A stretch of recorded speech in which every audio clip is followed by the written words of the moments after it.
It's the third and final international break of this season, and it leaves us with a big gap with no Arsenal game for a very long time. I'm going to fill some of that time for you this morning with this episode of the Arsenal Roundup, discussing Arsenal contract rumours and some Arsenal transfer rumours as well. Let's get started.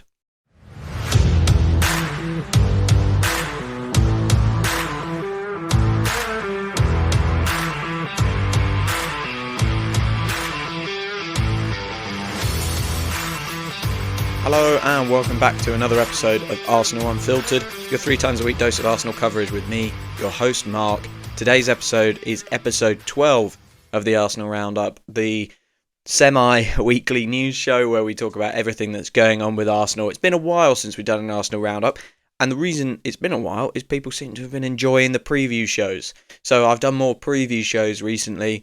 I've done more kind of looking ahead to the games that we've got coming up and then reviewing those games.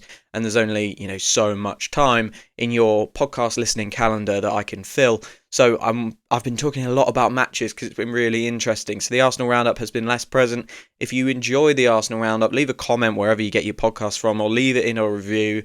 That would be really helpful to let me know that you want to hear more of the Arsenal Roundup and a little less of the preview pods, or both. Maybe I can find some time to do both. Today we are going to be talking through some, significant rumours I think that are going on around the club, specifically the significant rumours going on around 3 players who are out of contract in 2027. That seems like a lifetime away, but in football contract terms, that is very, very close, and it's a little bit nerve-wracking how close it is for these 3 players because they are so important to everything Arsenal do and want to achieve. So, we need to be really, really careful. Of course, if we get to next summer and these contracts aren't wrapped up, then we have a really interesting position where we are going to have to either decide to sell or risk them going on a free in 2027.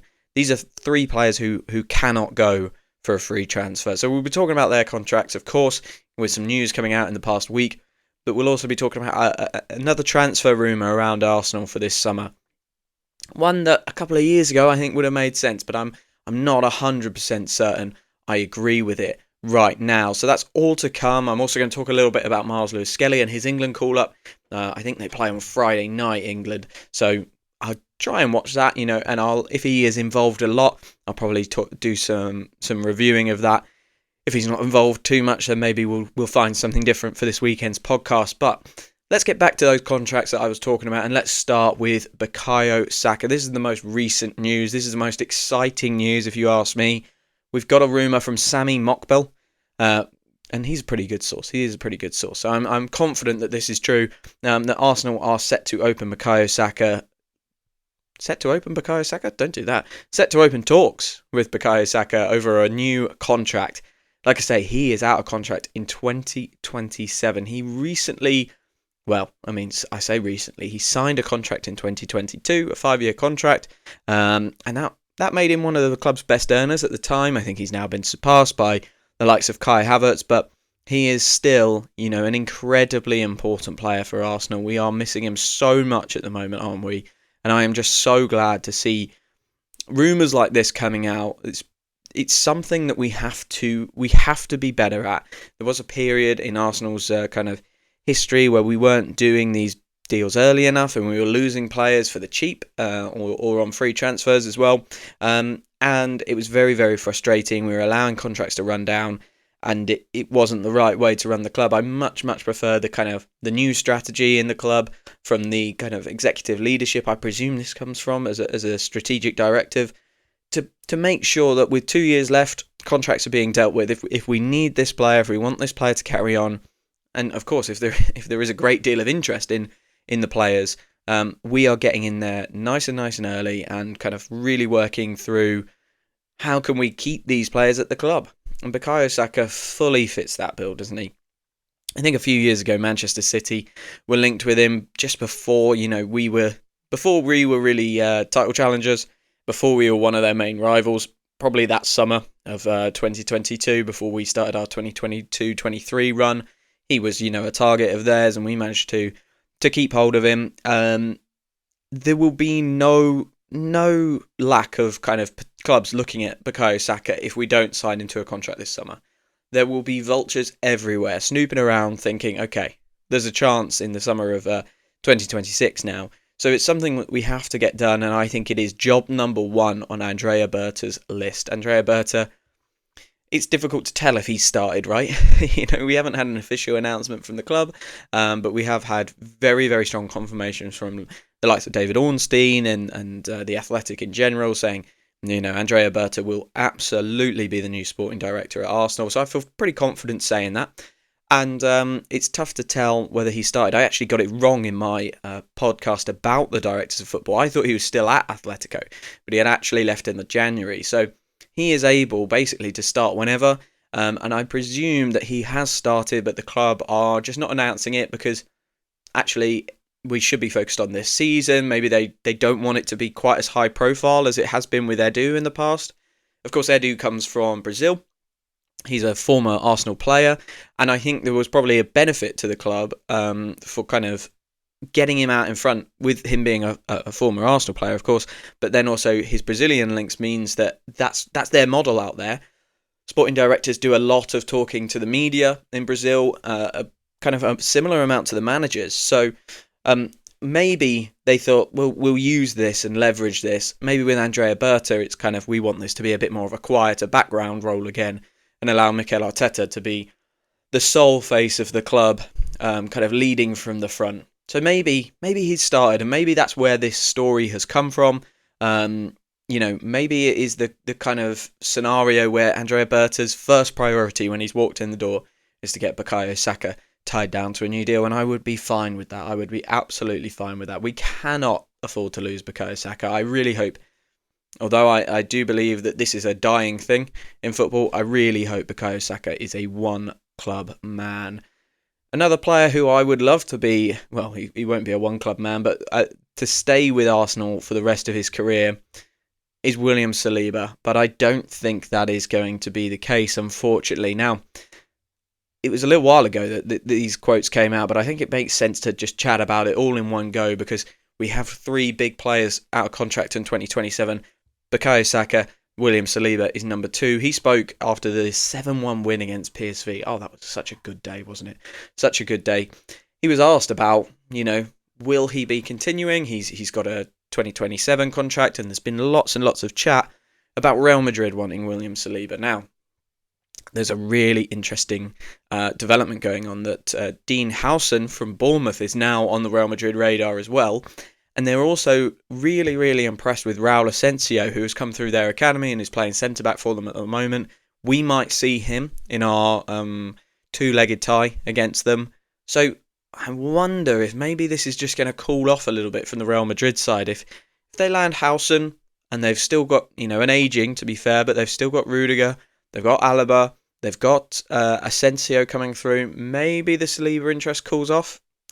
Maybe I'm being hopeful there, but when he was asked about his new contract, he seemed very, very calm. He spoke about the fact that he wants to win things at Arsenal and he wants to be remembered at Arsenal for winning things, which I think is really, really important, to be honest. The fact that he came out and said that quite so brazenly was, a really confidence-boosting sign to me. Sometimes when players are asked about contracts, they say something like, I'm under contract here.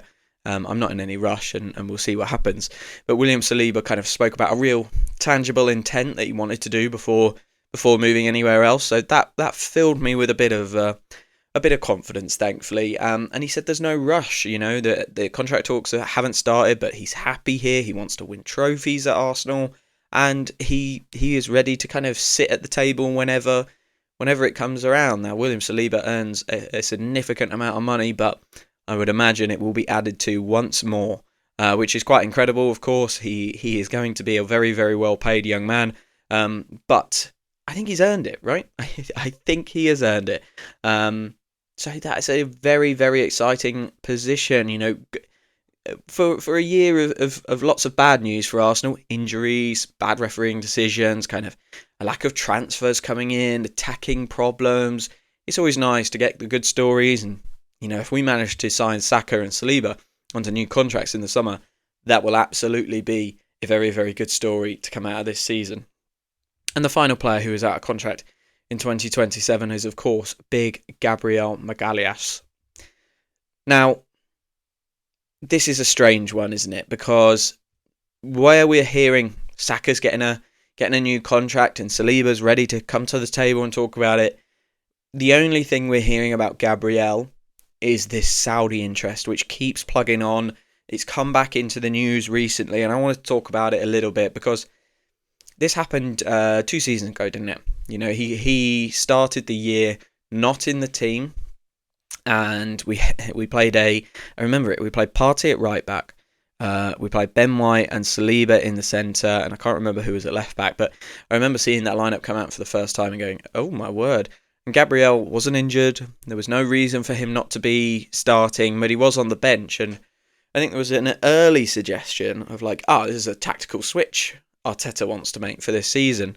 3 games later, Gabriel was back in the side, and even though we'd done all right in those 3 games, the tactical switch was abandoned, and it quickly came out that he was under interest from the Saudi Pro League. Now, I've got a number of points about this. Let's start with this one. Arsenal are going to need to sell a big player at some point. It's not a fun thing to think about, but we are signing players at quite a rapid rate. As much as we want football clubs to be kind of romantic and we feel like maybe that our owners should share that, the Cronkies aren't going to keep just signing checks for us. We're going to have to generate some income ourselves, and obviously with gate receipts we get all of that, but one big bit that a Premier League football club can do is sell one of its star players. And I've said this for a while now, since that first transfer window where we added Tomiyasu and Ramsdale and Ben White and the likes, we were always looking to generate income within the squad, right? We were value, I should say. We were generating value in the squad. And taking our squad from a place where we were struggling to sell players and therefore struggling to buy players as well because our wages were so high, to a place where we've got lots of potential value in this squad linked to kind of lower wages. And Gabriel was part of that. He came in before that summer window, of course, but he was identified as a player who might have value long term. Saliba, Martinelli, players like that. That happened over a number of windows, pre and post kind of Mikel Arteta, but it had been the steer for some time. You look at players like Lokonga and Tavares, who also, they haven't worked out, but they are another example of, can we generate value in this squad? And the only way that value in your squad is beneficial to you is, 1, having talent, but of course 2 is selling one of them. Financial value you can only get out of someone by selling them, otherwise they're a cost. So we need to sell a big player at some point. Now, there are 3 players that I think this could be. I can't see Arsenal selling anyone like Bukayo Saka, Martin Odegaard, Declan Rice. Those players, Rice you're not going to turn a profit on anyway. Odegaard's your captain, Saka's your kind of stalwart. And then you've got another set of players where, do they have value? You're looking at kind of Ben White. You're looking at, we've sold Ramsdale as well now, but he didn't kind of return his value really. So I think there are 3 players who kind of fit this very specific niche of, we can sell them for a profit, and other teams are going to want them, and we can afford to maybe lose them. And I think one of them is William Saliba, one of them is Gabriel, and one of them is Gabriel Martinelli. Martinelli especially, he came in for £6 million. We could certainly turn quite a large profit on Martinelli. That is a real option, but I think with the interest from Saudi continuing to plug on, and the way we have signed centre-backs as well, let's not forget, Jurrien Timber can play centre-back, Ben White can play centre-back, Calafiori can play centre-back. Is that long-term planning from Arsenal just to make sure that they are ready? And if they need to sell Saliba or they need to sell Gabriel, they've already got a ready-made solution to come in. I can totally see a back 4 of, let's say, White, Timber, Saliba, Calafiori. That's still not bad. Still not bad. So I really do think that this Gabriel story, especially with it coming up again, probably has quite a lot of legs. And he is out of contract in 2027. I don't want to see him go. I don't want to break up the best defence in the league. I think he is one of the best players at Arsenal, and he's one of my favourite players at Arsenal. But 2 factors go into it. That money from Saudi talks, both to the club and to Gabriel. If they throw £100 million at us for a player that we bought for, I think, around 28, 30, who we've got many good years out of, that's really difficult to turn down, especially when you've got to fund a deal for an elite striker. That's very difficult to turn down. Would I pay £100 million for Gabriel Magalhaes? No, I wouldn't. I would not pay £100 million for many players, if any. I think it was a risk even when we did it with Declan Rice. Now, of course, that's worked out for us, but it is a risk. You see it with Jack Grealish. You see it with when Paul Pogba went for just short of £100 million. It doesn't work. A lot of the time, it does not work, and you have to be really, really careful when you're throwing around those sums of money. There hasn't been a rumoured fee kind of come out about this story, but I'd imagine it's going to be north of 70, 80 million, but probably a little less than 100. John Duran went over there, and I think they got 85 for him. So, granted, he's a striker, he's a goal scorer, but he's far less proven than Gabriel Magalhaes. So, I think it will be big money, and of course, the wages for Gabriel will be big money as well. So, whilst there's good news about Saka coming out, there's good news from Saliba's mouth, directly. He's talking about signing a new contract and staying and winning trophies. We haven't had that good news from Gabriel. I do think Arsenal will need to sell someone at some point, and this rumour is not going away. So be prepared for, in the summer, this to come out once again. I'm going to take a short break. When I come back, I'm going to talk about a potential incoming signing at Arsenal, and then I'm going to talk about Marcelo Skelly and his England call-up as well. Hello everyone. Thank you so much for listening to this episode. If you're like me, you finished watching an Arsenal game and you're already looking for the next bit of Arsenal coverage you can find. If that sounds like you, follow or subscribe to Arsenal Unfiltered on your podcast app of choice right now to make sure you don't miss a single episode from me. I'm here 3 times a week, reviewing matches and covering Arsenal news, and I'm so excited to have you all here as well. Thank you very much. Hello and welcome back to this episode of the Arsenal Roundup. Before the break, I was speaking about those 3 massive players that are out of contract in 2027. So let's stop talking about players that might leave Arsenal and let's start talking about players that might join Arsenal. It's much more fun talking about players that will join Arsenal, isn't it? And one player who keeps coming up, and we are in the mix for a lot of attacking players. This guy keeps coming up is Leroy Sane. Leroy Sane, again, out of contract in the summer.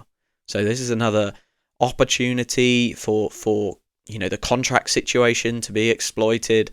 Let's just quickly talk about how he's doing this year before I talk about whether I think it's a fit. So Leroy Sane has kind of struggled for time at Bayern Munich since Michael Olise came in. I think Olise has had quite the season, really. Quite the season for Olise, and he is proving to be a really, really good signing. In his first season there, he has 7 goals and 8 assists. I'm sure plenty of them have come for Harry Kane. He's doing a good job, and it looks like Bayern Munich are going to win the Bundesliga this season, breaking not only Harry Kane's trophy drought, but giving Michael Olise his first one. We, of course, were beaten by them last year in the Champions League, and Leroy Sane was a big part of that. I remember his pace being a real problem. And at that time, I thought, what a player. And to be fair, I've thought about it ever since Mikel Arteta became Arsenal manager, because Sane has worked with Arteta before, or Arteta's worked with Sane, whichever way you want to look at it, at Manchester City. And Sane has never really been the main guy wherever he's gone. Now, we have a main guy, so we're not looking for, especially on the wings, we're not looking for the next main guy, I don't think. We have a superstar. We're looking for players to take the burden off that superstar. Now, Leroy Sane has 7 goals and 4 assists in 22 matches this season. He's only started 12, so he has more. No, my maths was about to be terrible there. He has 1 less goal contribution than he has starts, which is pretty good.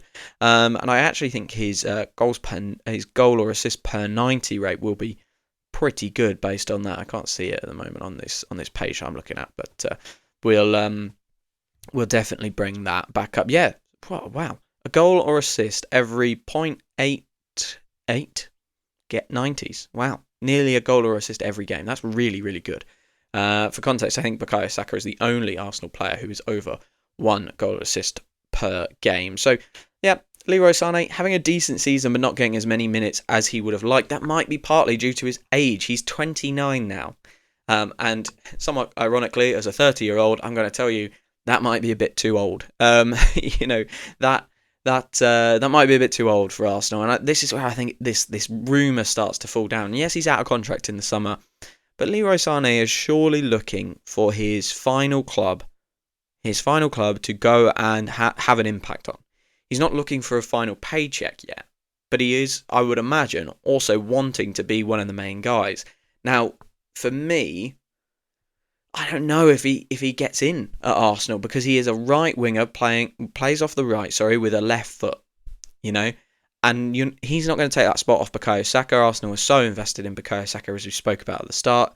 He can play off the left, but Arsenal have shown a real, desire to always keep inverting their wingers. We signed Trossard. We already had Martinelli after Arteta came in. Real focus on keeping players coming inside. We've seen Sterling play out there a little bit. We've never really seen Bukayo Saka tried on the left. We've never seen Nwaneri tried on the left, our left footers. Arteta has a preference to keeping his left 8 and his left back kind of as his players, providing that width and that natural left-footedness on that side, and making sure that the players coming in from the left wing are right-footed. So, look, is Leroy Sane a good fit for Arsenal? Well, he ticks a lot of boxes, doesn't he? Actually, he'd come in relatively cheaply to allow us to sign our striker, so that's an option. He potentially upgrades the left side and provides a lot of pace, does things very, very quickly, and gets goals. Ticks a lot of the boxes, but at 29, potentially not quite the fit that Arteta likes at left wing. I don't know about this one. I can't see it happening. It's another one, unfortunately. I remember on the last episode of Arsenal Unfiltered, I told everyone, maybe don't get too excited about the Kimmich deal. And then he signed a new contract a little bit later in that month. For this episode, I'm probably going to say that a very similar thing. Of Sane, I can't see it. I don't think Arteta will sanction that move, because as well he will demand huge wages. I mean, absolutely huge wages. I don't have his wages out in front of me, but he is a very, very well established player who has a very, very good track record, and he will be signing for a free. That always elevates wages, so I think we have to be careful on that one. The same other rumours are still out there. The Sesko rumour carries on. The Ekitike rumour carries on. I'm really trying to find some time to go and watch Ekitike. Not go and watch, but watch Ekitike or a match of his, so I can talk about him a little bit more. I know a bit more about Sesko, but I'd love to kind of do a bit of a feature. That might be what we do this weekend if Miles Lewis-Skelly doesn't play for England. We might do kind of a little Ekitike scouting video. Let me know if you'd like that. That would be really cool to give that a go. And finally, the last couple of things I want to talk about is really the makeup of the England squad. England play on Friday night, and of course Arsenal have, well, I'm going to say 3 players. We don't have 3 players in the squad, but we have 3 players that I think we're interested in and we'll want to talk about in relation to the England squad. It's a home game against Albania, 7:45, so it's not the most exciting game in the world, let's be honest. It is a World Cup qualifying match, but against Albania, we should be able to rotate, and some of that rotation might help us see Miles Lewis-Skelly at left back. Now, England have been really bereft of left back options, but I think with Tommy Tuchel coming in, we don't know what he's going to play. Whether he's going to play 3 at the back, or he's going to play sort of a 4-2-3-1. We'll have to wait and see. I'm just pulling up the England squad to tell you about the other left backs that are in this squad, because to be honest, I can't even think of them. And that's where we've got to with our left back situation. To be honest, our defensive position is not good generally. So Tino Livramento, he played left back in the Carabao Cup final and did a really, really good job. I wonder if we'll see him there. We've also got Levi Colwill, who I know has played left back before. So, and Ezri Konsa, he's played left back before. But in terms of the player who is playing there a lot, it's Miles Lewis-Skelly, and that is it. If he plays a 3 at the back, I wonder if that counts him out and they'll go for more of a wing back. I mean, Curtis Jones has been at wing back, hasn't he? Maybe they try and fit Eze or plug Eze into that position. I don't know, but it'll be interesting to see who plays there. Albania, even if MLS doesn't start, I think Albania offers the opportunity to kind of rotate and get him in off the bench. I didn't want either of Ethan and Miles Lewis-Skelly to go to the senior England squad. I didn't think it was the right time. They've both had huge seasons, Miles Lewis-Skelly especially. He has already played over 1,300 minutes of first-team football this year and has been under the microscope a lot. Near red cards that shouldn't have been red cards that were red cards. And, we need to be really, really careful with him. He's had a lot of headlines. The Man City celebration, I think people are getting the wrong idea of him as a player.